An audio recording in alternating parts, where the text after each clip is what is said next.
Welcome back to the channel. In this video, I'm going to create a quick in-depth review about these two AI coding tools for developer, which is Cursor and Windsurf.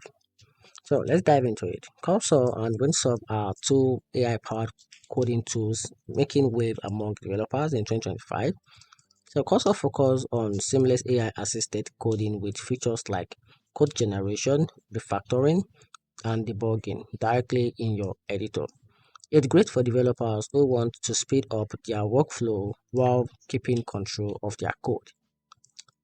Windsurf, on the other hand, shines in collaborative AI coding, offering real-time suggestions and team-focused code review, and also integrates project management features, which make it perfect for group project and remote team. So if you want a lightweight, fast, and personal AI coding companion, Cursor is your best pick, but if you value teamwork, communication, and integrated project tools, Windsurf might be the winner.